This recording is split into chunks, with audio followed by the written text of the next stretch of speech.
If you just stumble across the channel, it's probably because somebody hit that like button before. And for those of you who hit that like button, comment, subscribe, I just want to say thank you. Thank you very much.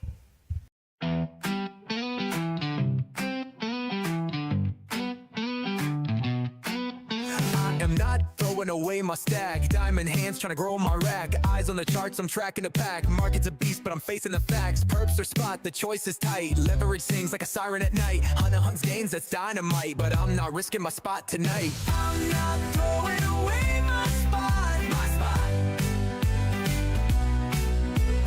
I'm not throwing away my spot. My spot.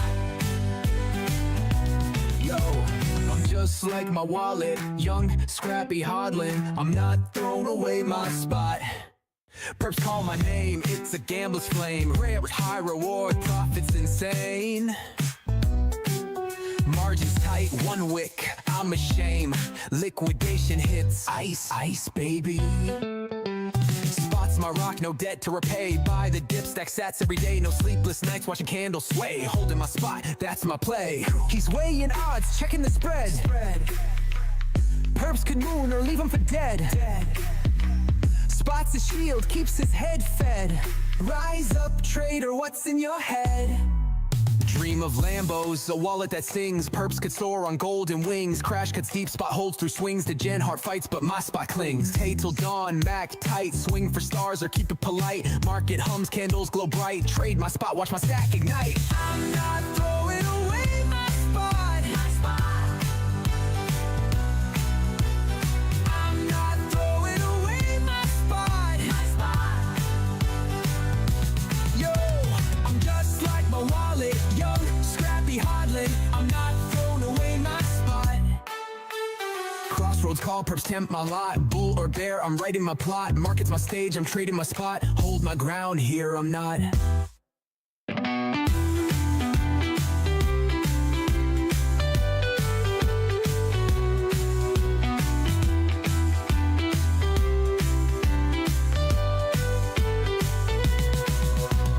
Crossroads call, perps tempt my lot.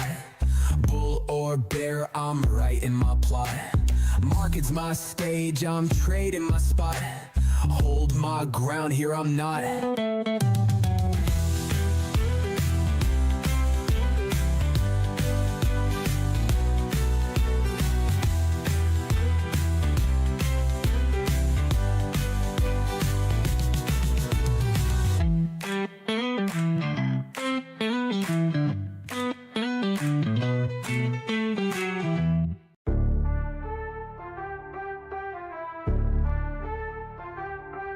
2008, world flipped so fast. Crypto maker, who's the shadow cast? Satoshi Knoxer!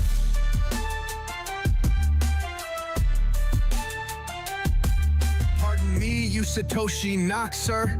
I'm a miner, sir, chasing your track. White paper hit, blockchain's got my back.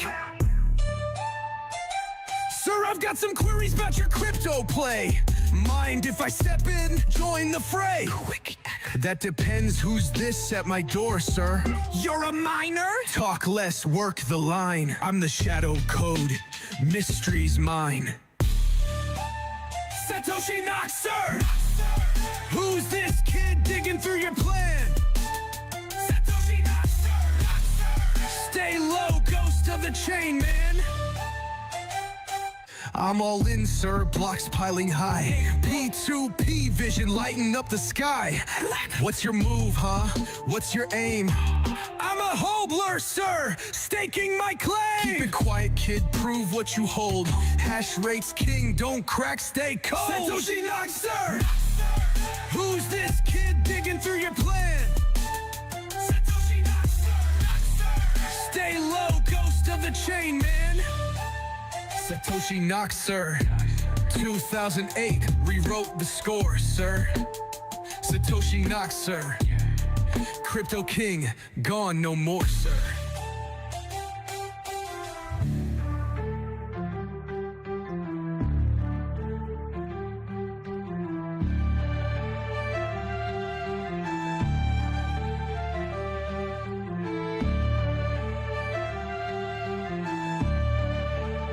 Satoshi Knox, sir. 2008 rewrote the score, sir. Satoshi Knox, sir. Crypto king gone no more, sir.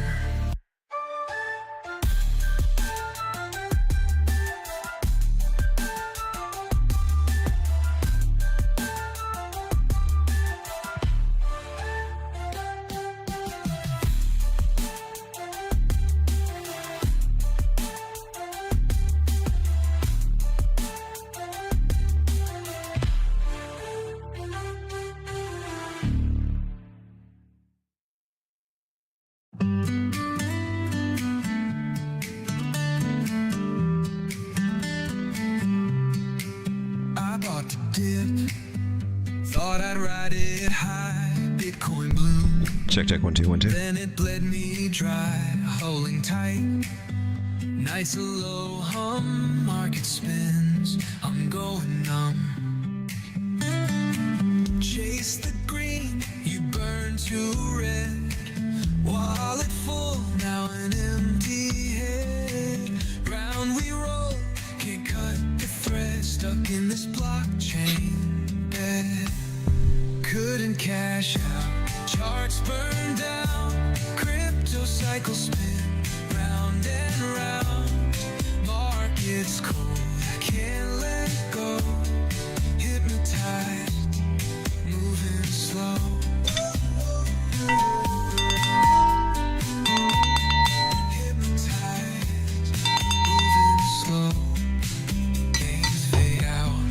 Ladies and gentlemen, for your viewing pleasure, if you will please direct your eyes directly to your screen or mobile device, prepare yourself to be surprised by a man wearing a turkey mask. Don't be alarmed, it's just part of the program.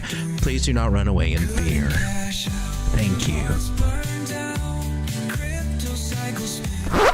For those of you out there that have been hitting that like button, I just want to say thank you. Thank you very much. Welcome, ladies and gentlemen, to Relate Night Crypto with a Road Dog.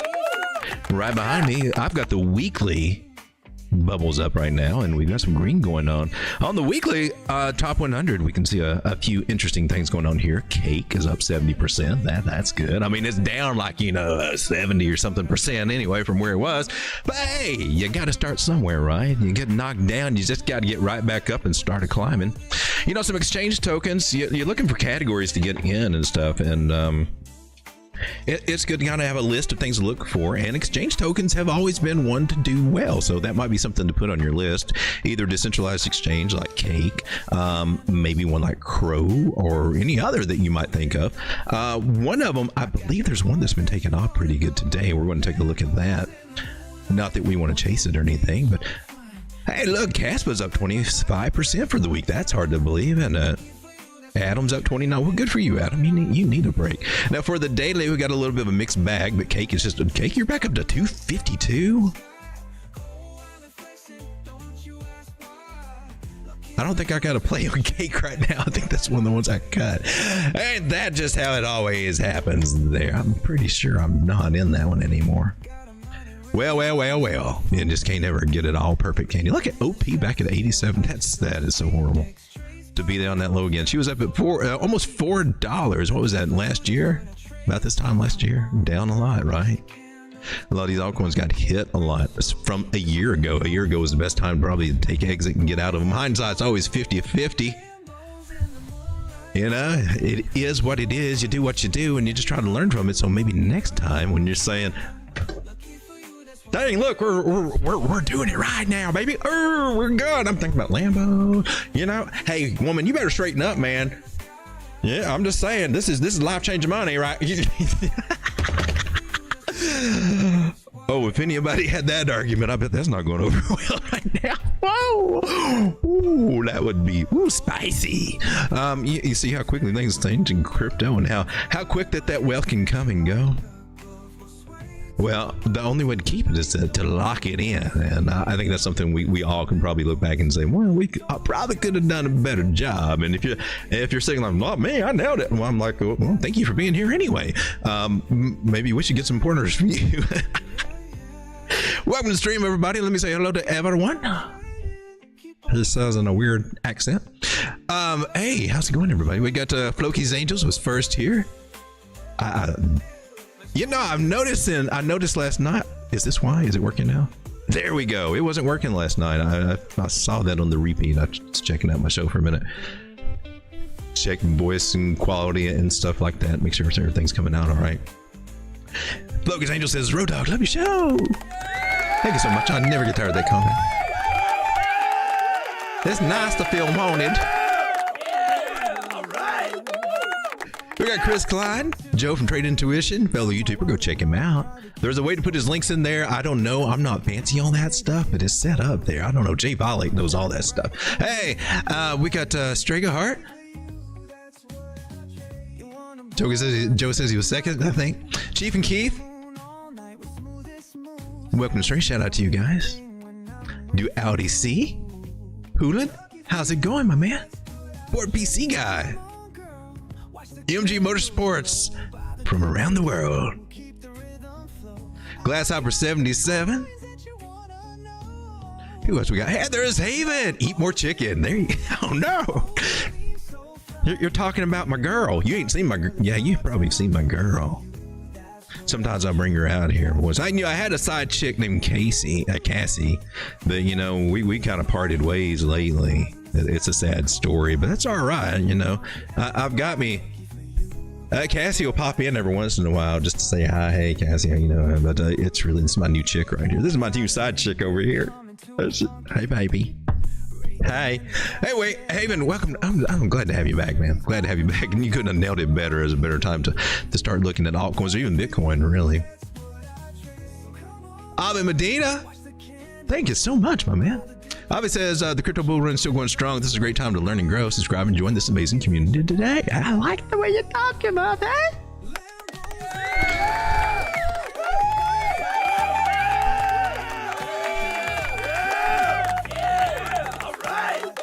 Oh, he also says, if you enjoy music, take it with you on the road. I don't think I got the whole thing on here. Stream Road Dog Crypto on YouTube Music, Spotify, Apple Music, Tidal, Pandora. I think the music that I make is just crypto trading music. You know, there's a lack of it. Throw it on the speakers when you're out here trading. I got whatever genre. I don't know, just something. You know, that's a way you can support your dog. I'm not here to shill a bunch of courses to you or shill a bunch of expensive stuff. Y'all shill Tangem wallets, but yeah, I think you guys are saturated with Tangem wallets. I haven't even checked on that lately. Maybe give a shout out to Tangem over here. See what they're doing lately. You get 10% off with the little airplane code flying around, dog. That's pretty easy to remember. So if you ever need it, you know, there you go. You know, I try to provide something of value, and it helps you and it helps the channel out too. If you don't need one, then don't worry about it, but you can always have a little music in your life. But anyway, ladies and gentlemen, welcome to the show. I don't think I got through with everybody here. I always end up with 2 chats. How does that happen? Is this the right one? Looks like the right one. Yeah, this is the right one.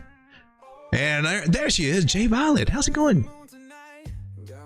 There, she's got it. There, that's Joe's link right there. It's also in the, you click it, you're there, and then you click subscribe and join or whatever else that is applicable there, and just come right back, and then you can go over there because he's probably streaming after me, and I'm going to try to keep this stream kind of short. I always say that, but this time I'm being for real. Your dog's kind of tired, and he's still got to tweak some of these. I got to re-edit that. One of the songs I played in the intro was a version that I got to go back and tweak. I got to put some more story in the lyrics there, and add a little bit to it. So it's not quite ready, but anyway, that's what keeps me from trying to just chase any kind of candles, any kind of temptations there.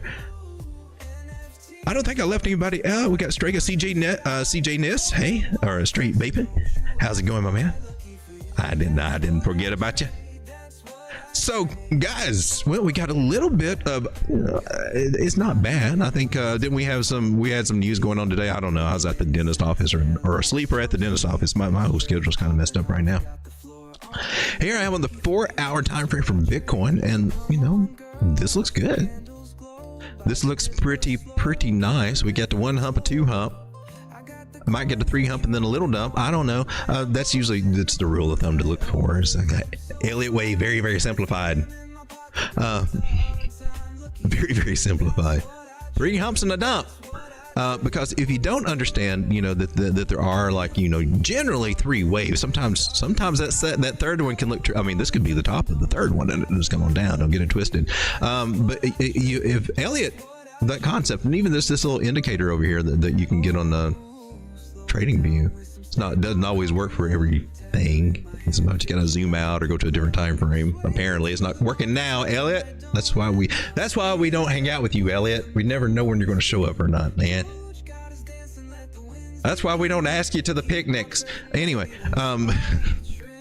that is kind of subjective, but it's kind of cool because sometimes I've been in situations like this. I'm like, oh, this is ugh. And then Elliot's, no, there might be one more wave, and I'm like, hey, thank you, Elliot. So those concepts are just 3 humps in a dump could be happening.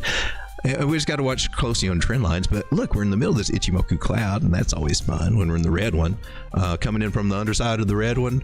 Sometimes even coming in from the top side of the red one, you can just be spit right back out. So red ones are our friends. It's those green ones we got to keep our eye on, because we start touching them, they start dragging us down. I know. You would think green would be positive, right? But no, actually the red one is. And so that's hopeful. Usually you go into the cloud and it spits you out on the other side, and that's the general rule. And it can get kind of shaky in the middle. Technically, of course, there's a whole strategy that goes with the Ichimoku cloud, which I don't use. The biggest thing was to remember is that if you're in the cloud, that's considered no man's land, and they don't advise doing any kind of trading during that. So I think that's kind of interesting. But I don't follow that. I trade it anyway. Maybe I should listen to it, because it's just letting you, it's got to confirm which side it's going to come out. Are we going to be positive?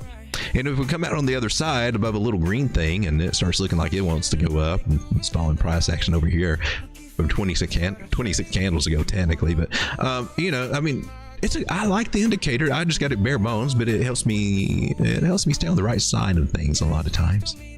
So I respect it. That's why you always see it on here. It's just in the background, stripped down. I don't have all the lines that go with it, because that just gets confusing as all H against my moving average strategy that I really respect, which we're going to talk about now. Speaking of moving averages, this green line over here that we are above is our 9 moving average. And no, the saying here on this channel is if you're above the 9, everything's fine.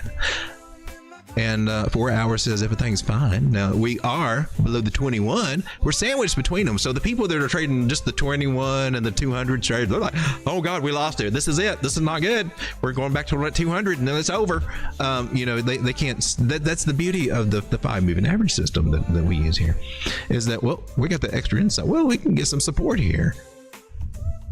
And as long as we don't start closing candles below that, we're probably good. If we do, we'll come down and probably speak to Mr. 50 down here. That's just kind of how this strategy works in a nutshell.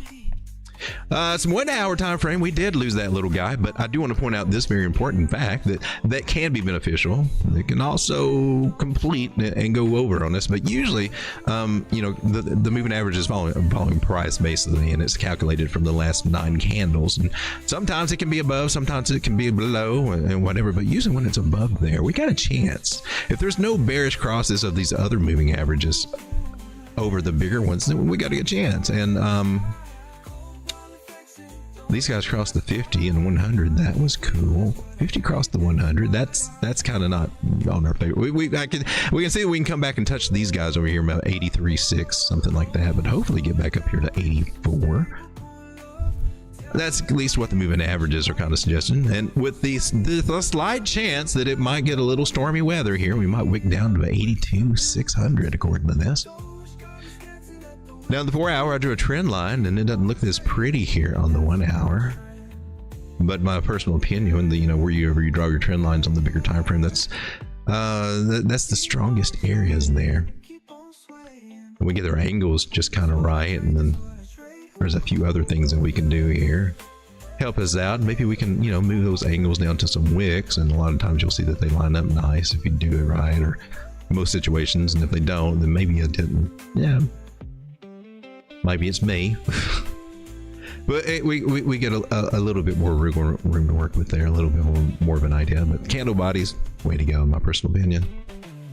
So here we are losing some of them on this time frame, because things kind of adjust when you go from time frame to time frame. And here we go on the 1 hour and adjust it, candle bodies. to wicks to candle bodies. We're good. So the rule for the trend line, in case you didn't know, the more touches, the better. And the rule for a pattern is, you want 3 touches on one side and at least 2 touches on any other side. And it doesn't matter, you might get a different one from your neighbor, but as long as those rules, because you can look at these different ways, right? Somebody else might be playing it from this angle and they get a different pattern than what you get. But as long as you got two touches on one side, 3 on the other, then you're good. Now, there's some people that I've seen out there that just, I don't know, when price action is going up and doesn't have any touches, they've already got a line drawn. I'm like, how do you know what angle it's going to go on? I see that, and I don't agree with that. That creates a bias. You don't know what price is going to go. It don't have to go sideways. It don't have to make a flag. It's not always going to make a flag. I'm just saying, just being real. Sometimes it comes straight down. A lot of times it comes straight down. It doesn't always work that way. I think I understand what these people are trying to do, but I think that's just kind of like cliff notes for something. It's just. It would create bias. Anytime if you keep seeing the same patterns, and don't apply them correctly, then you get bad habits and you don't get the results that you expect. And you say, "Oh, pattern trading sucks." No, I'm going to say different. Pattern trading is very valid. A lot of people have a bad rap on it, but I think that's because they've just been taught poorly. I really do, because I think if you really study the people that understand it, such as Thomas Bukowski, I'll mention his name a lot because I rely a lot on him for my pattern identification and how I play them. He wrote the book on it, actually, the Encyclopedia of Pattern Trading.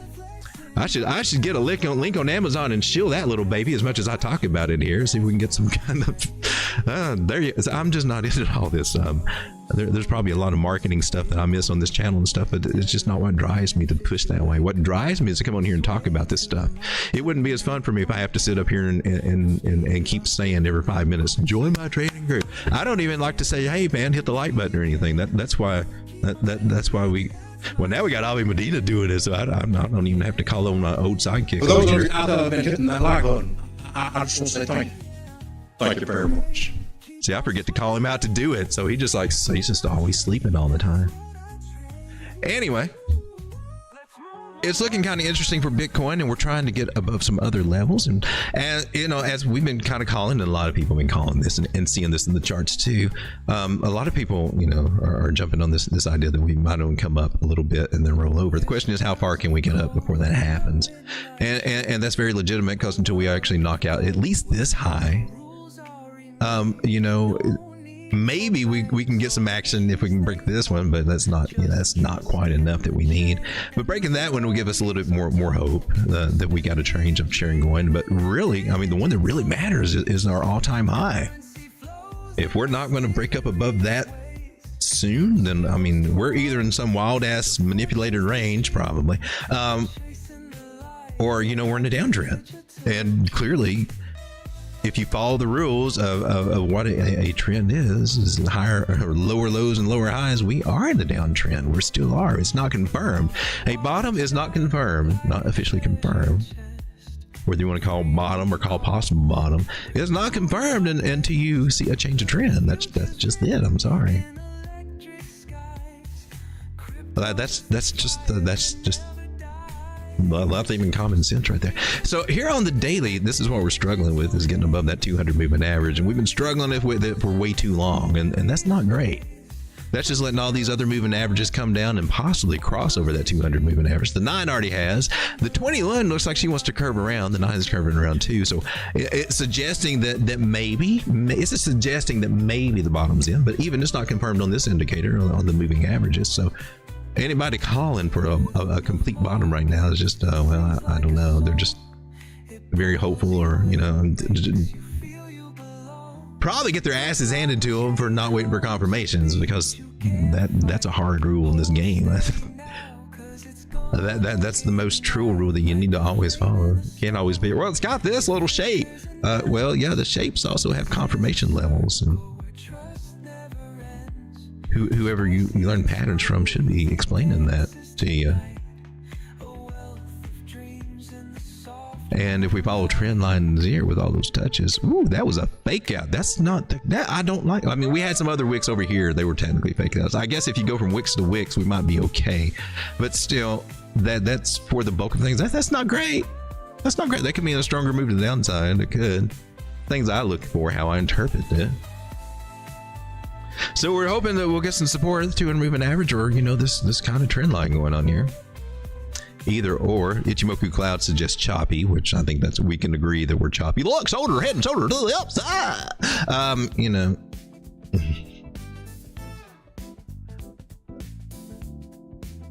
Yeah, I wouldn't necessarily. I mean, you can see that, and you can draw your little neckline, and technically you can say that. The thing about them is, did you know that when they go up, that they have they have somewhere around I can't remember exactly. I think about a 64% chance to break out to the upside, somewhere around through there. Might be a little higher. It's not 68 though. But when they come back, they got that equal chance to come back and retest the breakout area, which in our case will be this diagonal trend line. That's another little clue that we might be getting some support here. We have for 2 hours in a row and wicked off in this area, so that's just a little helpful thing. That's maybe one way that you can play these guys. But if you're playing it to meet the measurement, oh look, she's going to go to the upside, and especially if you got if you've been trained, it's okay to move to some other target. Well, you're probably wondering, why didn't I win anything on this one? Why did it go south? Why didn't it play out? Well, one reason is because, that is a bottom reversal pattern, and it's not really, I mean, it's that support. Maybe you can play that idea. There's some things that you can do, but, Joe mentioned something I saw on his other stream, something that he said that wasn't taught to him when he's learning patterns. And it's very important because Thomas Bukowski does talk about it. I mean, bullish patterns work better in a bullish market. Bearish patterns work better in a bearish market. And bottom reversal patterns work better at bottoms.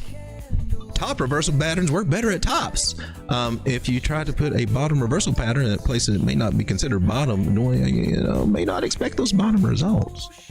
I see a lot of people at tops look at inverted head and shoulder bottom reversal patterns like, look, it's an inverted head and shoulder, we're going up. And I'm like, you're going to probably be a little bit disappointed with the results from that, my friend. But see, those are the things that a lot of pattern traders are not taught, and that's the beauty of Thomas Bukowski. Sorry, I just always got to do that, and that probably starts mooring people. I'm clicking off of this turkey. He's just going to keep talking bull crap. Now, look at this rising channel that we got. Now it's tapering down. That's the rising wedge pattern, which technically breaks to the downside 60% if you follow Thomas Bukowski, okay? The guy who is the nerd that actually just loves numbers and goes through there and gets a hard on every time that he gets to get it. I get it. He's kind of like he's got the accountant mind. He's that kind of guy. He's the number cruncher nerd, not the fly by night. I'm going to pull a number on my ass. No, he's going to show it, break it down in a most. Dude, you can dive deep in there and your eyes will cross with just how nerdy that he can get into detail on this stuff. With graphs and charts and calculations and additions and divisions and averages and means, and it gets crazy. It doesn't have to be that way, folks. It's also presented in a way that's kind of easy to understand if you know what you're looking for. Just got to spend some time over there, in my personal opinion. If you like pattern trading, there's also other things. Nothing gets past the old trend line and the horizontal support resistance. I mean, that's the basics of most of this, right? Support and resistance, that's the basis of all. If you don't, and that's what we're tracking. But there's other cool ways to do it, and Fibonacci's just been really, really one of my favorites lately. Here we are with a lower low out of Bitcoin, and we got to get a higher high and a higher low to confirm a trend, but yet we got our moving averages even here on the smaller time frames. And man, you got a lot of work to do. I don't see it's going to be hard to get past these guys. Not saying we can't do it, but it's going to be, it'll probably be a slow burn struggle is what it's kind of looking like. But nice day today, and maybe we'll catch the support and start going back to 85 slowly, just ups and downs and jiggle jaggles until they finally figure out what they're going to do. Hey, there's Bugpick. How's it going, Bugpick? I see Sin, and we got Chanessie Sutton. Hey, I can't stop laughing. Hey, glad to have you guys here. There's Jim Derringer. I'm still trying to liquidate that short. It just takes so much money to hunt up there, though. Oh, they're still trying to liquidate. Yeah, I haven't really kept up with that too much, but what I'm hearing, there's like a big short on Bitcoin at a certain level, and then I don't know. I did see one person that probably said something, it's like millions of millions. I think hundreds of millions. I think it's like $300 million or something. But somebody else said something. He probably does have it hedged and probably got a long go with it. I would bet that's probably the case. I mean, when you got that big of a position and that big of a play on either side, I mean, it's like when you look at CryptoFace, when you see him and you're like, oh my God, he's up he's up $250,000. Well, he also put out a big ass position too. And you would think, oh, he's going hard on leverage. No, he usually goes pretty moderate on leverage, and that's smart. About 5 to 7% is what I usually see him do. But the size of his positions, he makes pretty good bank. Even if it's just a small percentage, it's a pretty good chunk that we would look at and say, man, if I could make that whenever I traded, oh wow, it'd be life changing, just up a few percent, and it's like 25,000 already. Wow. And it is cool, but a lot of that is because of the size of those trades, which he's fortunate enough to be able to do, and shout out to him. He's a very, very good Bitcoin trader, very, very good at it.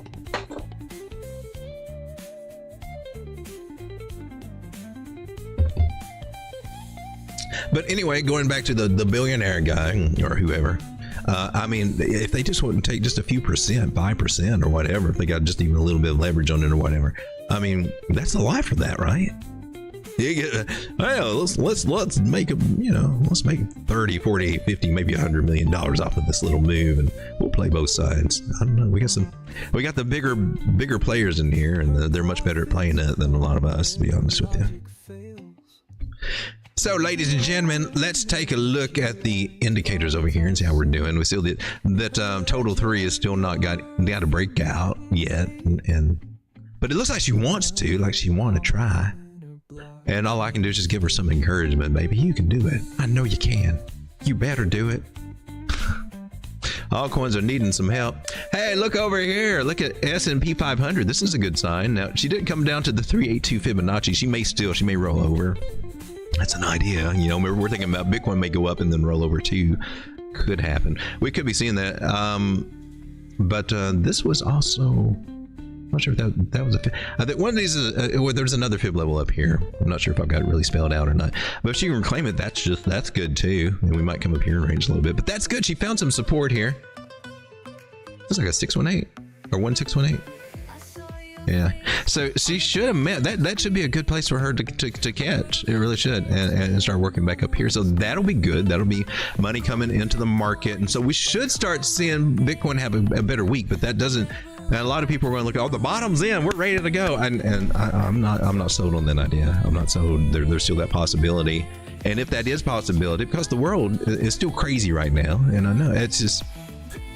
You either go out there balls to the wall and say, I'm just going to bank, if you want to bank this at the bottom, and if you're set to where if we do go there, you're still okay.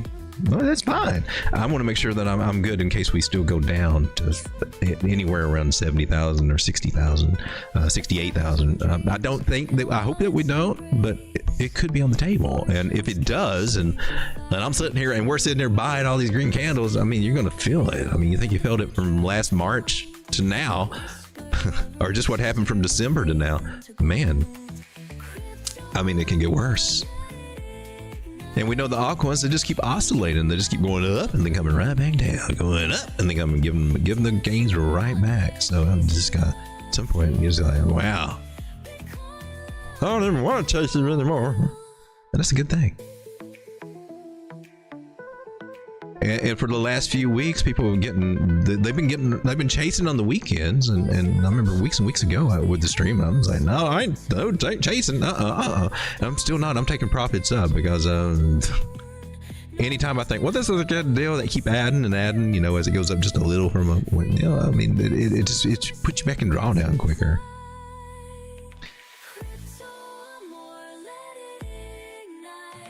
So I likes to layer ins on them, and I likes to layer outs on them right now mostly. Hey, Beck said I created an AI coin on Base today that's meant only to be traded amongst AI agents. Well, see how it goes. Oh, that sounds cool. Bopick says I invested in crypto because I like pain. When do you think the next leg down is coming? I don't think it'll be. Well, I mean, it's hard to say. That is so hard to say. I believe the market makers are going to try to drive us up before they take us down. But if everybody gets on the bandwagon that we're going to a certain number, we probably won't hit that number. And they'll run a ringer on us. But it would be in their interest to go up and get some of these short squeezes out of the way and then come back down if they're going to do it. So I think, well, the bigger time frames would be the best place to look at that. Let's go do that. That gives us the better ideas about when it might happen. And wow. So here we are on the weekly. Now, what I like is MACD is starting to level out. She's still not giving us the first sign, the lighter color candles, that she's ready to turn around or anything. But we can see how deep she's got. Man, chances are that hopefully it may not go too much deeper. Ichimoku Cloud's kind of cool right now. That's one of the signs. That's one of the reasons why I like to have the cloud up. It's letting me know, hey man, it's not time to worry just yet, and everything looks kind of good. See how thick she's not all thick, not like a big thick cloud we're getting ready to go into. I would be concerned then. Right now we got a chance where we can bounce anywhere and just carry on our merry way like we were supposed to, well, we think we're supposed to do, right? 26 people hanging out with me. Thank you so much for being here. But now the more we stay down here, well, the more likely there is to be a bearish cross of the 9 over the 21 on this big time frame, and that's going to lock us into down here for a while. In my personal opinion, that's going to be hard to recover from. We're hoping it'll pull us back up there, but if it does, you know, if we get rejected here at 92 to 96 and roll back over, I mean, that situation is just looking more probable than not. So above the 618, we might be able to hold it, you know, make a higher low and come back. But anything below that, I mean, we could come back to either do a double bottom or go lower. That's 66, 68. $1,000 area, but that would be breaking more trend lines, and that would, in my opinion, to break structure like that would just slow this market down. It would really slow this market down. Everybody be looking at it sideways, not trusting it anymore, and not understanding why when it's so world famous and governments are coming in, why does it feel like we in a bear market? That don't make a damn bit of sense. Unless she's very overvalued, which how can it be if a global adoption is going on and there's so few of them? So it looks like we got some good, smart, very savvy players out there with a whole lot more money than we're used to messing with. They're able to suppress price for a little bit. We saw that happen last cycle. It wasn't even with the whole lot of money people. I mean, they had good money, don't believe me, but I mean, I'm talking like BlackRock money right now. I'm talking about major influence is what we got. I don't know. Not to put on the tinfoil hat, but you know, there's obviously something going on, right? Other than just the general market being in the condition that it is too, that they're taking advantage of that. But I imagine if I were a big player and I didn't get in Bitcoin when I wanted to, and I had the means to maybe be a little sneaky and drive prices down. Well, it's just capitalism. That's free market. We can do it, right? We'll do it other ways so the SEC won't get onto us, though. I mean, we won't piss Gary off. All right. Poor old Gary. Wonder what Gary's doing now. So hopefully, you know, we got a little bit of a channel idea going on, and that still can bring us down. We can still come down. We still got this 50 moving average here on the weekly hanging out at what, 75,000. We were close to it. We were at what, 70, around 76, something like that, maybe. Still on the table, in other words. So this is time I think it's just wise to pace yourself and just do whatever you need to do and stay in the market. And try not to jump on the bandwagon. But there's a lot of things that have been popping off today, right? There's been some good things. I saw that Layer 3 had a really good day. Let's go jump and take a look at Layer 3. Let's taste it. Just look at it, see what's going on. I used to be in this one, but I think I cut it like several years ago.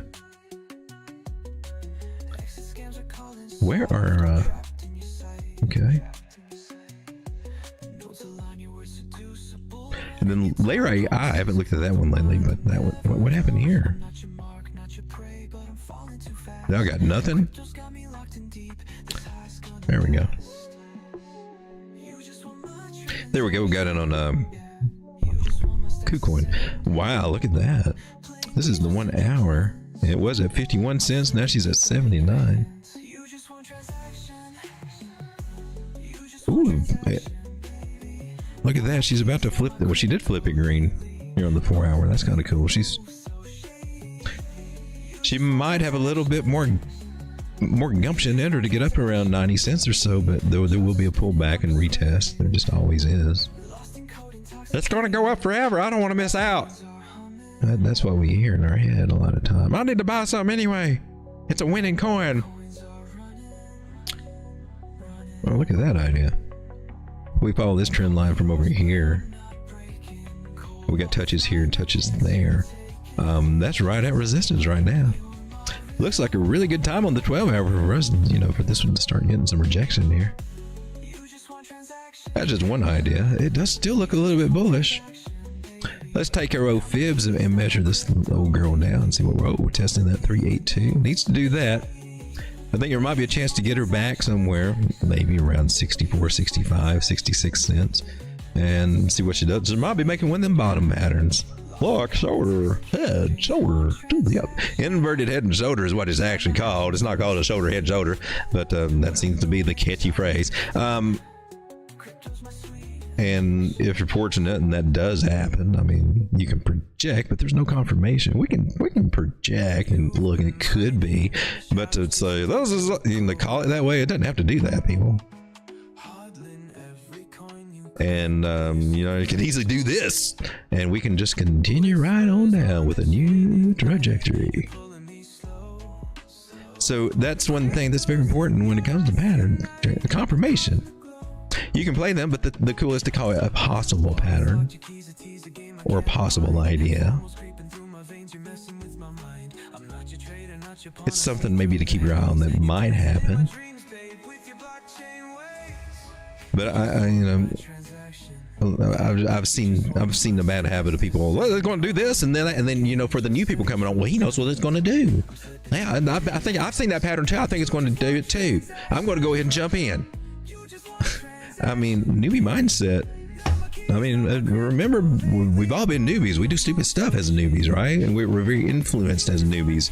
And we come to this market and thinking, oh man, somebody looks like they know what they're talking about. And if they start giving out stuff that you know, doesn't really respect the risk of this market, that could be dangerous. It really could. So I take that serious. I don't get out here trying to make these bold proclamations. We're going to do this, and then we're going to come up here, and then we'll go here, or just simplify everything into, you know, whatever might. Well, we got this, and we got this,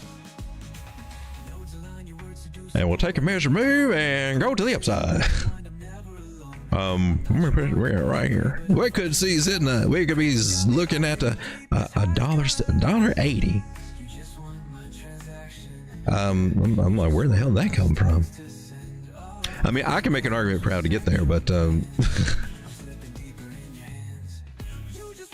that wasn't valid at all. That's called pinching the tip in my term. What would be valid would be there's a breakout going on. There is for a very steep pattern, which very steep patterns don't perform very well. Thank you, Thomas Bukowski, for teaching me that. But it isn't a bullish pattern if you just follow. It's a channel. And you could even see it as a broadening channel or a make home pattern. 72% chance they break to the upside, but because it's so steep, it's very doubtful we'll get there. We're actually looking about 92, maybe if you're lucky at this 618 area to roll over, which goes in with Fibonacci strategy too. The measure move would take you right there too. It really overlaps really pretty. So that's kind of cool coming up, and could be at rollover territory on this one. Could be getting it cheaper. Not the time to buy, in my personal opinion. I know, but I missed the boat. Well, draw you a trend line and see if she comes back and touches it, or look at the fib level. Whether it's this coin or any other coin that you might feel that way, because this is not a good time to get in. This is where I see those people. This is where I see the people do this, and this is where, oh, we got a trend here. And And I'm like, where are you getting this? And obviously I'm doing it off of one candle. I'm like, that's just stupid. That doesn't follow no rule. You got no touches, 2 touches on one side, 3 on the other. What I said earlier. That's what makes a pattern valid. If you don't have that, you ain't got a pattern. Period. And anything is on the table. And maybe they flag, maybe they don't flag. And if they don't flag, and you're like, oh, that didn't flag. And there you were expecting it to, and it didn't. Or if it does, I mean, you know, verify. Ladies and gentlemen, I'm just sitting here blabbing. Should I long safe moon turkey? Sound price, that sounds like a beautiful idea for you to long. I don't think you need my I don't think you need my go ahead to go for that. Late to the party says Ryan K.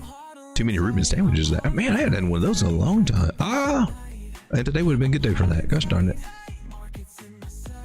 I've been caught up with other stuff all day. What coin am I looking at here? Layer 3. And it's just the one that's just been popping off today. I think it is. I think it was an exchange, if I'm not mistaken. That's not what we're looking for. Where is that? This is you, right? Oh, got the white blinding light right there. How many are we doing on time? 46 minutes. We'll see if we can get through some coins here. Let's see what this one is now. I thought it was like a perpetual futures exchange. It's a Layer 3 is a Web3 project marketing platform that combines on-chain and off-chain operations to guide users experiencing Web3 products and drive traffic to projects. Users can earn rewards, blah, blah, blah, blah. That's boring as all crap. Let's go take a look at the website. A new layer of possibilities. Oh, it's going to revolutionize the world, I bet. It's going to change everything. That's usually what. Oh, look, it's on Solana app. Oh, it's a Solana coin. Oh, you know, they always do good. Trusted by $100 billion ecosystem. If I'm sounding jaded. Look, we got big names tied to you. Ondo, Jito, Camino, Ubisoft, Binance. Just scrolling across the screen, making you want to. All right, I should just go jump in right now. They got use AI agents to deploy task and reward. Okay, for ecosystems, for users. I mean, that may be cool, but today's not the day. Today's the day. Today is the day you won't be cashing out, baby. If this was one of my coins that I had, I would be. She'd be layering me out right here. I'm just waiting for my coins to start doing this. Come on, baby, I'm waiting. Let's get green. Go green. Everybody said, "Oh, look, we're starting to drop, aren't we?" The hour is getting a little scary. Cake? What the hell, man? I mean, really? Wow. She was hanging around about $1.50 and $1.80, and now she's back to $2. That's impressive. I don't think you want to fade Cake or Binance Chain. They were hot last cycle, and they may come back around. They operate fine. It's just that they got a reputation for having shitty projects and meme coins, because they, you know, the only other place before that was pretty much Ethereum. It was too expensive to do stuff. Definitely too expensive to run scams is big, but we got a lot easier on Binance. But the chain operates beautiful. I've never had an issue with it. I always liked it. It's built off the Cosmos ecosystem, SDK, and all the things built off of there have been pretty good. Cake still in bottom area, so wow, and she's still technically she's still in a good area to accumulate some on the low though. After she comes back, I would say. And I'd like to get you more around $2. I wouldn't be afeared of these altcoins just taking off and leaving you. Any kind of DCA approach would be kind of cool. This is a 3-day chart here on Cake. The 3-day chart's looking that good, huh? That's strong. Ooh. So you're on the 4-hour. Let me point out something here. Even though Ichimoku Cloud looks nice, 600, 800, 200, 300. Yeah, well, we should be coming back for a retest about 210. Jim Derringer says, looks like shorts are squeezing across the place. I think that we might be getting some of that. That's good. We need that. I'm counting. I'm hoping that happens so they can they can catch me out of some of these things. Long say, can you look at Pepe and Trump for me? I sure can.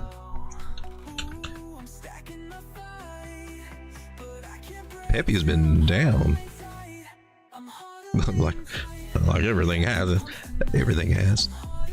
But Pepe got hit kind of. All the memes got hit hard.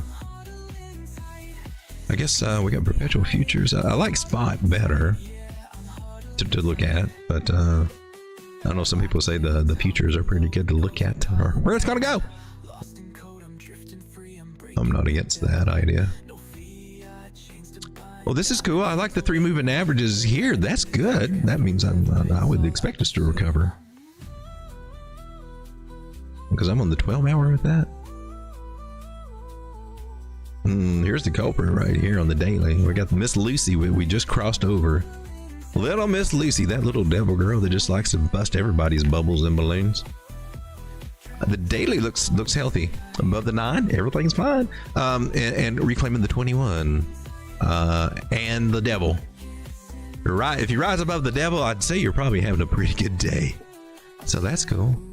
Short term, let's see when we were here in February. Oh yeah, this would be very short term. This could happen quick within this pool. Swing high to swing low, got out of our discount area because he looked back and said, man, I should have bought when it was here.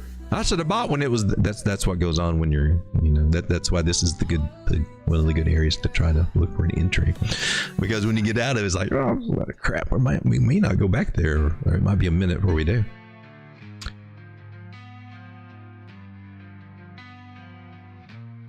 She might actually get up as high as what is it?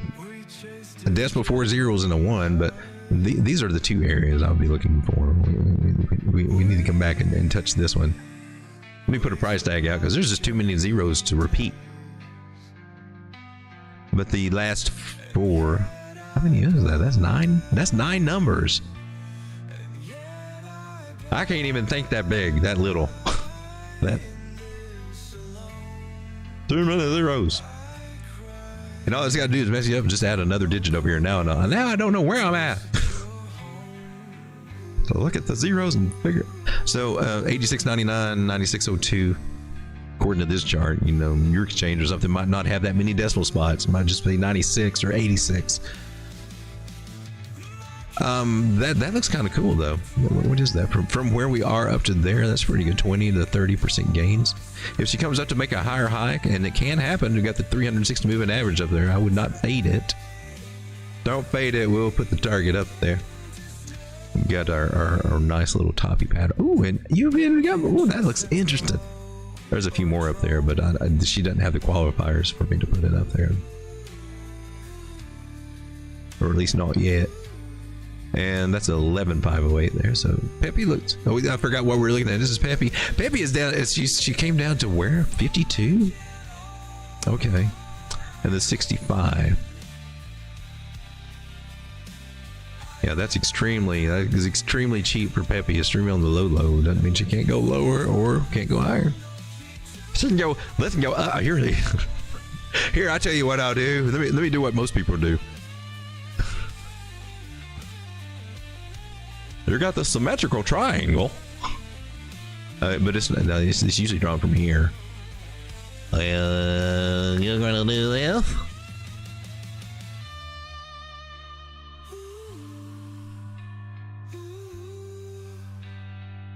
Or you're going to do this, or you're going to go sideways, and I'm right either way.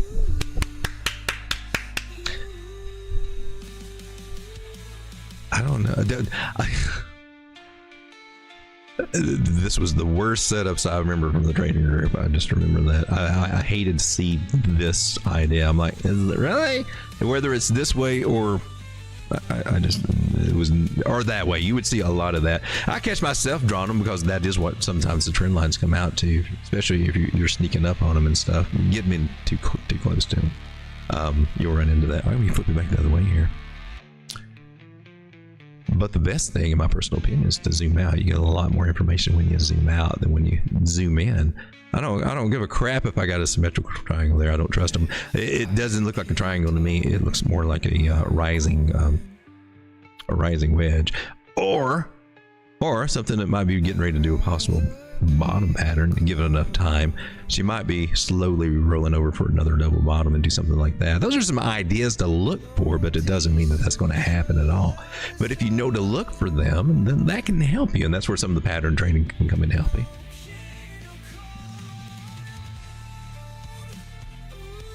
And after you spend a lot of time in the chart, you get used to how price reacts at levels of support and some of the shapes that it does make and things like that. And that'll come natural just from watching it after a while. You'll hear some traders out there, and even me, the Dirty Sanchez or something, are have an affectionate name for a pattern like Crypto Face. He's like the Ching Chong pattern. I think the Chinese Ching Chong pattern. It's basically 4 tops is what it is. I think I've even seen Mitch Ray. He talks about the dragon pattern. It's a way that I used to think I saw a dragon pattern too, but I always saw it with its head over this way. It would just form it. But I think he's got some way where this is the tail. I don't know what I haven't really figured out what he's calling the dragon pattern just yet, but I think it's got something that it comes up, and then I think it makes some kind of double bottom, and that's supposed to be I don't know, and then I don't know his dragon pattern. But you can get your own little personalized, like a lot of people like to do it, like the ascending cup and handle, which is just a higher high and higher low in price structure. I'm just saying. That's basic price structure 101. And I mean, if you want to call it a couple, that's the higher highs, higher lows. You 3 waves usually. I'm just saying. But it's normal. It's whatever makes sense to you. But there are the basics, and the basic shapes are the more triangular than anything. They really are. Channels and triangles can help you a lot if you zoom out. They don't have to be all the little fancy cut. The three peaks in a dome house. That was the one I was trying to think of the other day. The more complicated your patterns are, the less likely they are to play out. They got too many hoops to cross through, too many boxes to check, and price can't do that a lot of times. But they can kind of give us the overview. As long as we got 2 touches on one side, 3 on the other, we got something valid to work with. You got a trend line. That's the biggest thing, because the trend's broken, then the market structure is broken. So it's got to fight to recover that. So we're in a bear situation on Pepe, and I wouldn't expect it to get too much past 11.5 or that area until the market improves a lot. What's the other one? The other one was Trump. I see the interest in the meme ones is still kind of high. I've got a little bag, and it is little now of Trump and Pepe, and I don't know if I want to even mess with building them up or anything. I just kind of just let it go. So this is Trump on the daily, and look at that. What goes up and then goes out, down and sideways. This is old stuff. What were you thinking back then? I'm trying to look for a roundy shape here. Probably looked like that on a smaller time frame, and that's all we could go by back then. I'm a wedgie. Oh, actually, yeah, I was looking for a bottom here, because that's one of the things I look for. I look for a falling wedge, then I started looking for this idea here, and bam, she gave up her bottom trend line there. Well, that did not work for a bottom. Clearly, it didn't work for a bottom. Is there any sign about where we might be bottoming out? It might be. It's not the greatest place for me to take this pull, but we can get a cheater. We can get a cheater line. Let me clear things out. Let's apply our mystical fibs in retrospect and see if it predicts the future for us. That's always fun. Well, it already got this one on that one, didn't it? And before I do that, let me take a pull here. Where'd you come down to? 618? Okay, cool. So I would be suspecting that we'll hit this little 382 guy right here. And we'll draw a line there. Now let's see how well this fib strategy works. This is called backtesting. That's all you got to do. Well, that one, yeah. Support. We didn't keep it. We lost it. Got above it. That was good. And that's what pivot areas are supposed to be like. And then she came down to this one. Now we lost it, and now we're right under that one.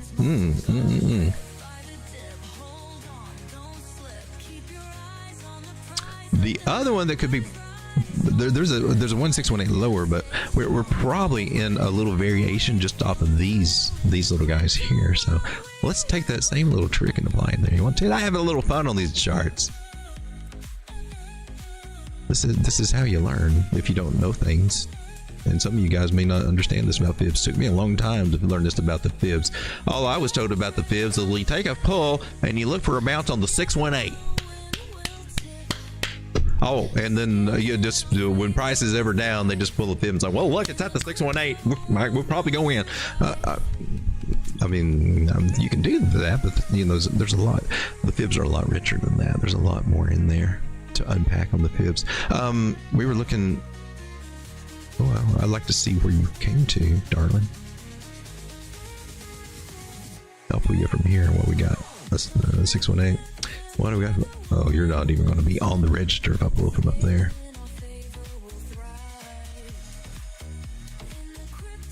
All right, we got our fib here, and well, one of those lines has already got confidence right here on one of them, and we were at a 0.5.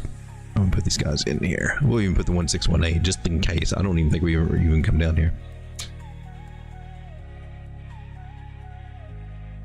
Look at that! Look at that! Look at that! Look how good the fibs do things. And so there's our support.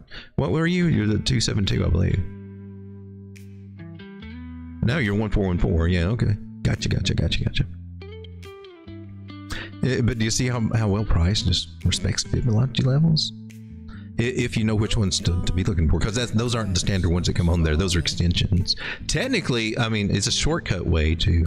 We're just having class tonight, ain't we? That's why everybody's clicking off.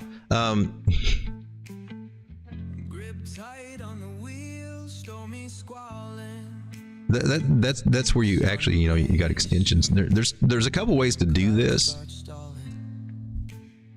And going from low to high to the bottom, that's one way to do it, and a lot of people do that way. The other way, it's weird, but you just take it right back, and that's I'm like, well, why?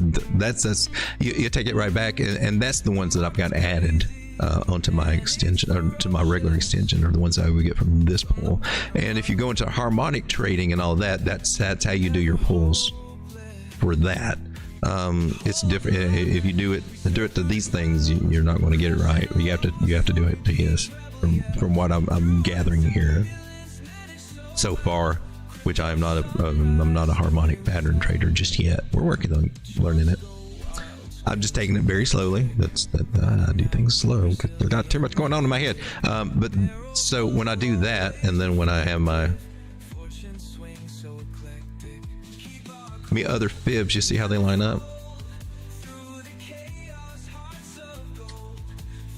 My 1272s and all that, my 13s, how they line up. The 1618 lines up with that. That's in essence what I've got when I've got them added, and I'm pulling from with that in mind. It's a shortcut, so I don't have to keep doing all that. You can go back to the other fibs. I gotta pull that fib extension. No, I don't. I put them in on my fibs. I got them, but that's what they're based from. And so if you didn't know what was going on there, you would probably try to figure them out this way, and that doesn't make any sense. Or why doesn't, or you'd be wondering, well, why don't they line up as well? It's kind of two different strategies to look for with the fibs.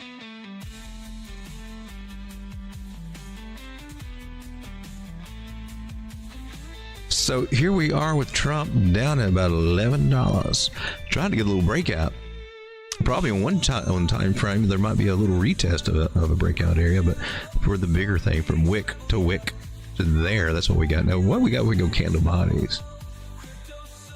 We ain't got no breakout. We go candle bodies, and I would trust that better than I would anything else. To go candle bodies, yeah, we got some rejection going on there.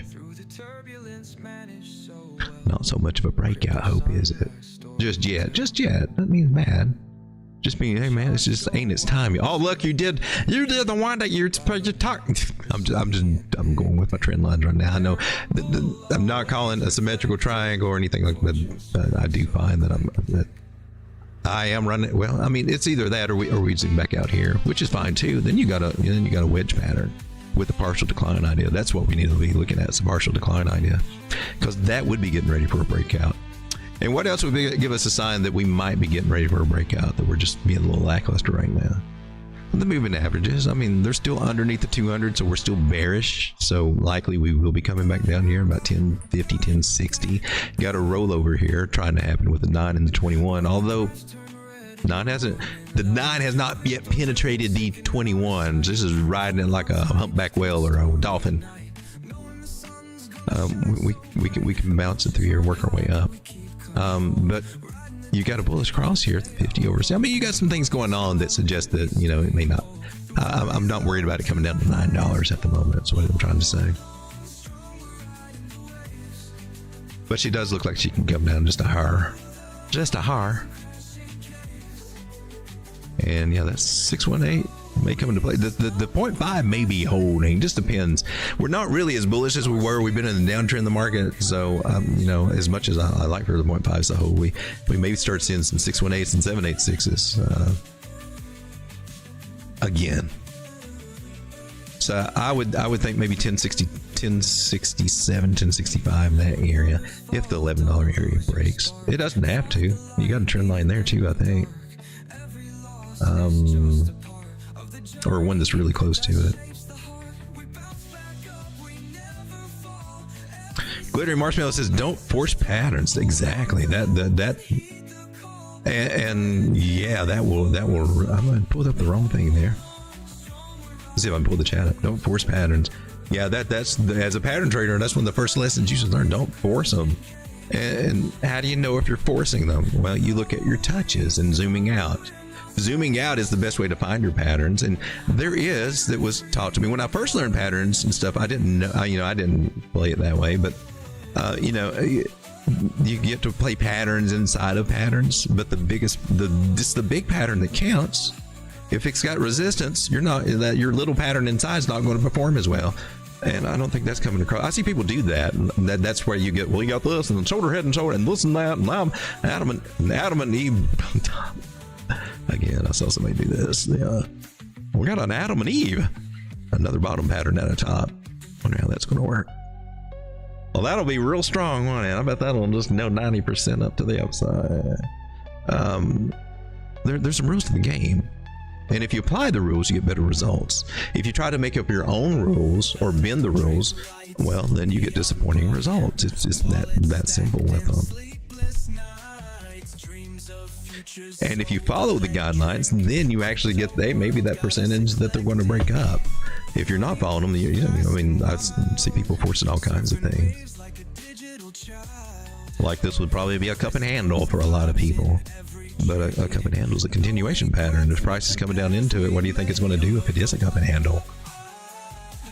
To the upside, right? No. Like, oh, market makers, well, they wouldn't let it break out. I'm blaming it on the market makers. I'm blaming it on the market. Yeah, that's why this little sucker could be coming down to make a double bottom or something else. Again, Thomas Bukowski, very free site. You can buy his book and support him. I need to get a link. I should get a link. As much as I talk about that man and his books. Now, I'm not saying it's going to be a pleasurable afternoon read for you that's just going to be like your favorite novel whatsoever. It's going to be more and dry as hell. But sometimes you got to go through there to get the alpha that you need. Speaking of books, here's another good book. This is by Carolyn Broden. It amazes me how they can take, an idea and turn it into hundreds and hundreds. Well, how many hundreds of pages we got here? About 300 pages of a college level textbook. This is a McGraw-Hill textbook. It's funny how you can take two ideas, using a couple ways to do the fibs and then a little time fib strategy and just stretch it out into 300 pages. Yeah, if you watch one of her videos when she gives lectures and seminars, because she gets big money to do that, apparently that's open for analysts. I don't know. Wow, wouldn't that be cool? Road Dog, we'd like to give you $100,000 to come and speak to us. I'm like, okay. I mean, well, let me check my schedule. I don't know. I'm a busy man, But it amazes me. I mean, that's a book deal right there. That's amazing.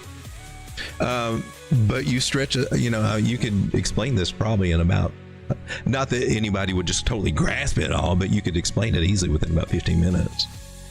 Crazy how that stuff works, ain't it? But it's still a good book. It'll still give you ideas. It's just like, I don't need all these real examples. And just tell me how it works, damn it. Another book that kind of makes it, that does kind of take that concept but doesn't go into, is a good one. This one's a good book. This is called Fibonacci Trading Secrets. It's cheap. It's on Amazon. That was helpful. That was good. And I just ordered W.D. Gann's, one of W.D. Gann's old books. Which one was it? The New Price Trend Detector or something like that. It's supposed to be one of his better ones for more immediate people. So I'm getting to maybe some more intermediate Gann theory. And so the thing is, if you're going to be doing this, you're going to be in the market a while. Keep learning, keep pushing yourself. You don't have to do it all at once. When you're a beginner, you feel like you got to do it all at once, learn everything. Because I want to make money now. I remember the whole thing when I joined my trading group. That's what I felt too. And that's natural. Everybody wants to join. They want to make money now. That's why they never wanted to watch the training videos. They're always wanting to look at the chart setups and okay, well, I'm jumping in. And the DGen comes over, and you just end up playing whatever. It's treated more like a signals group, and on all those patterns, throwing out 50 setups a day, 20 to 50 every day. That adds up really quick. No wonder people end up in a lot of positions, a lot of coins, and spread thin, and then it's not really working for you. You're not getting the strategy. Hey, just pick 2 or 3 coins and play them. That's an excellent strategy. I wish I was doing that. I wish I was doing it right now. I swear to God. Because the advantage is this: instead of spreading yourself over the market, these coins have personalities. They really do.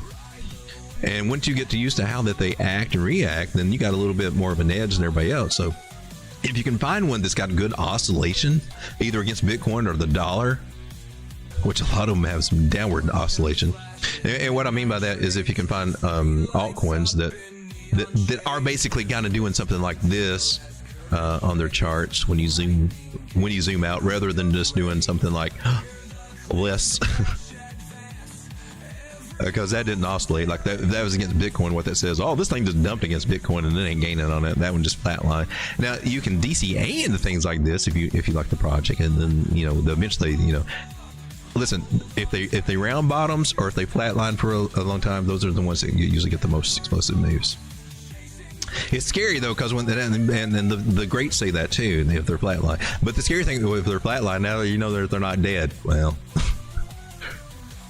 I guess that's where you got to start digging into your research on whether you believe in the project or if you're just going to follow a flat chart.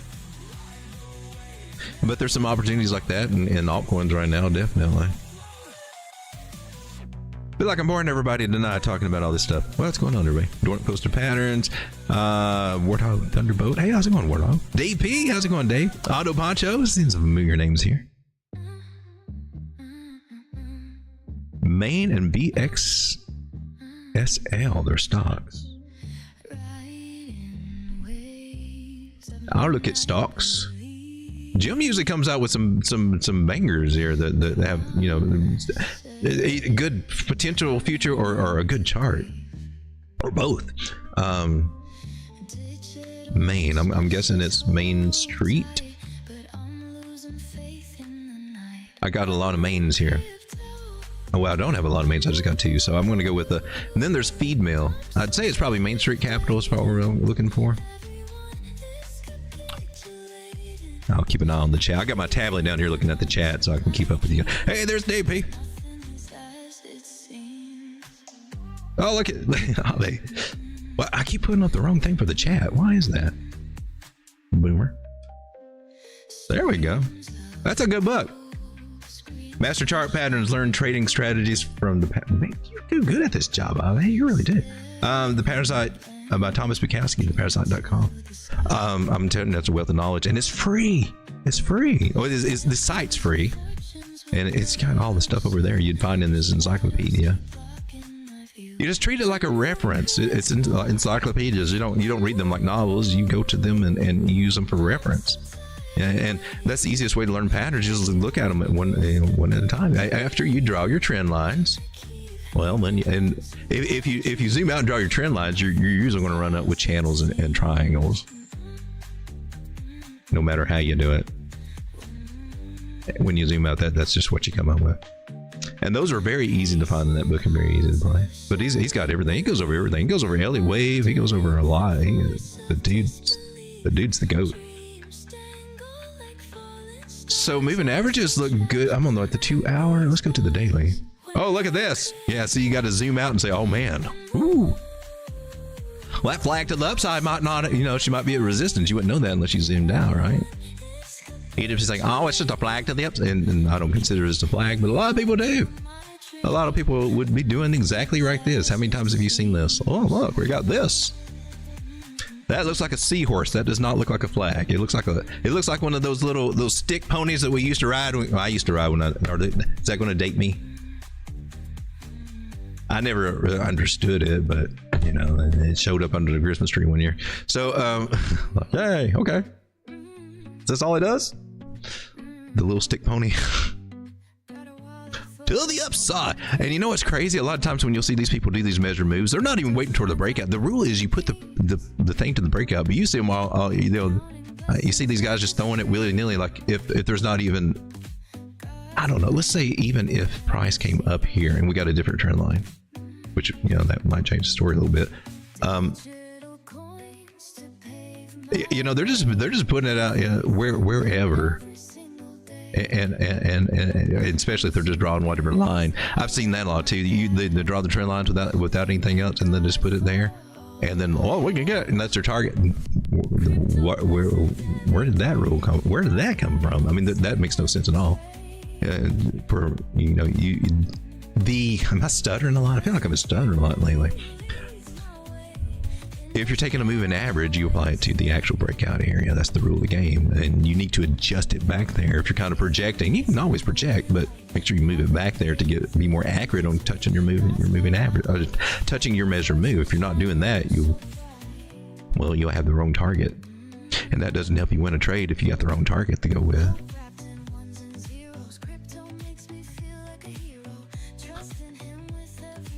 I'm over here drawing. Oh my God! I got into this. Is not a flag. That is not a flag. That is a downward channel. Let me zoom out here. Wow! Look at you. So it looks like she is at resistance, or already poked her head through resistance. Oh no! Yeah. Oh, we got a breakout. Look at that. So I'm looking for a retest of that. Then 50 moving averages come. We're on the weekly. That's likely what we will see, unless they want to smash us down in here into this pattern and take us down. But what I would expect to happen there. But they got some good things. There's some rounding going on here, so we may be. This looks like it would be the first steps of a nice big parabolic move. Is what it looks like when you get a breakout. This should be a bearish pattern, a bearish channel.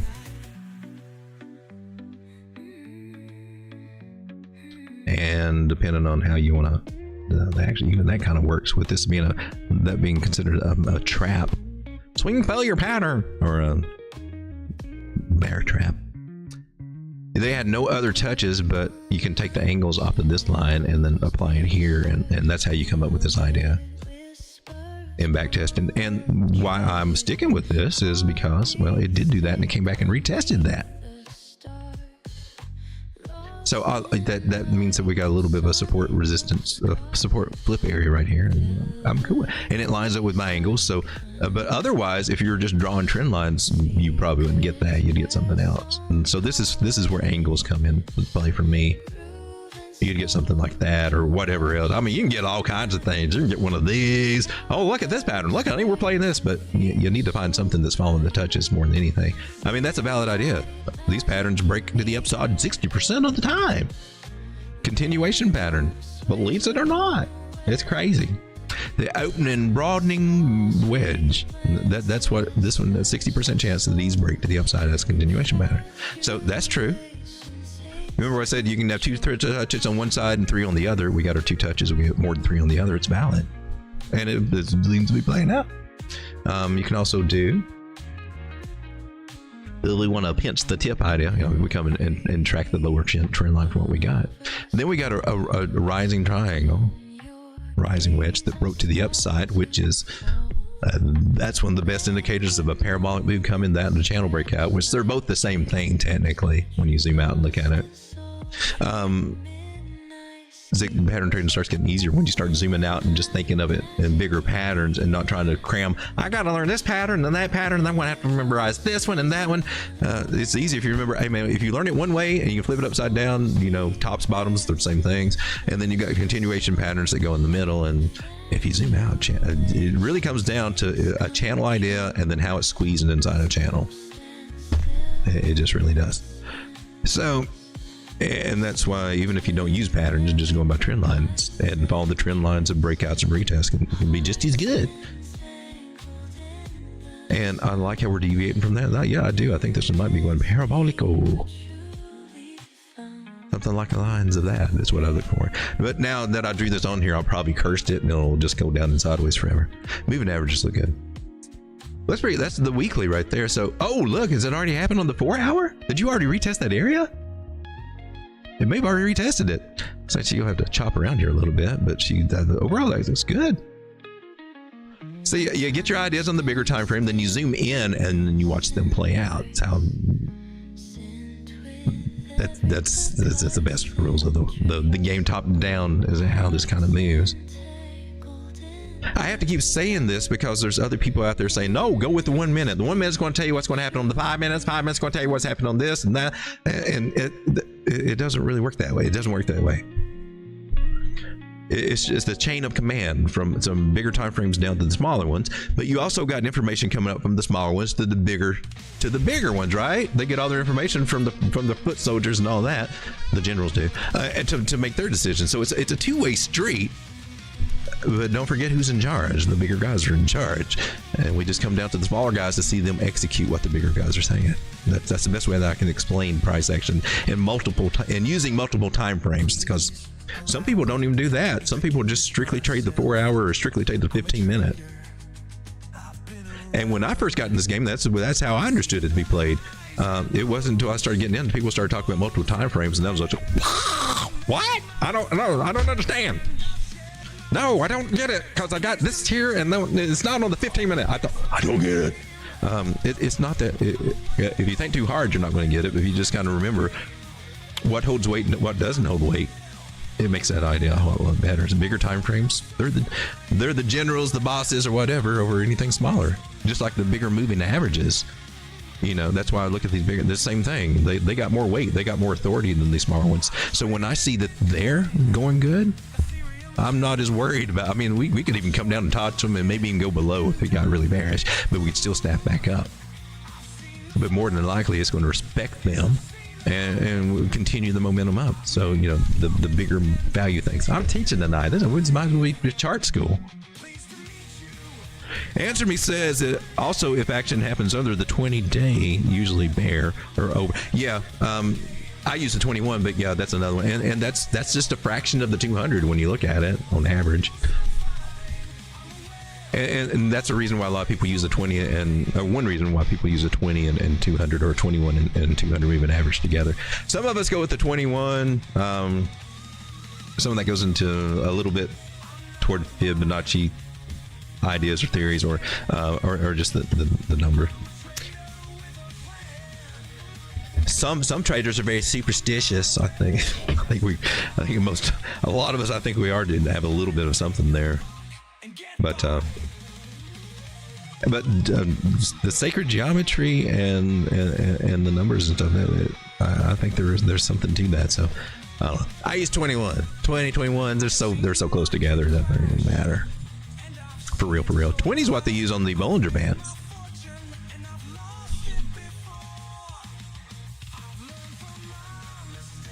One minute is too much noise for stocks, says Jim Derringer. And 1 minute is too much noise for most things, to be honest with you. But yeah, I mean, the day traders, even the stock market, they're playing. Oh yeah, I guess over there it would be crazy. Especially if your stock has a monthly chart you can examine. We didn't look at the monthly. I was just looking. I think I just went to the weekly. I like what I'm seeing here on the weekly. This is the monthly. How are you looking? Ooh, look at that. That's cool. What do the indicators look like? Oh, look at you. It's always good to zoom out. Look, now recently we just got a monthly bear signal there. It looks like this can stick. Maybe she'll have some problems there, but ooh. Now, this is Carol. I'll check that MACD. She's getting tired though. And that might reflect the pullback that we're getting. But look, the 4 hours she's trying to respect it. They may get choppy, but I do like that for support. It looks like, well, if we're looking for where she can, did we ever get any targets? We just talked about how she's doing, didn't you? I guess let's have some fun. Let's if we do get a parabolic move, where could we go? I think that would be the fun part, right? That might be why one reason it was asked, because I already know it's up, right? Let's see.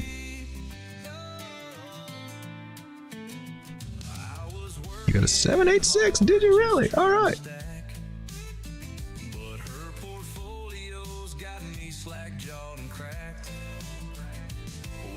Just coming back to test the T7 on this one. This one,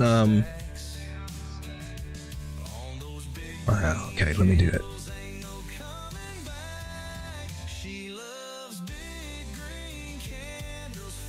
Oh, snap.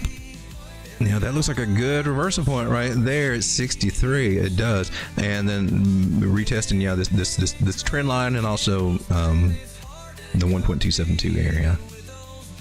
And then losing that would not be as fun.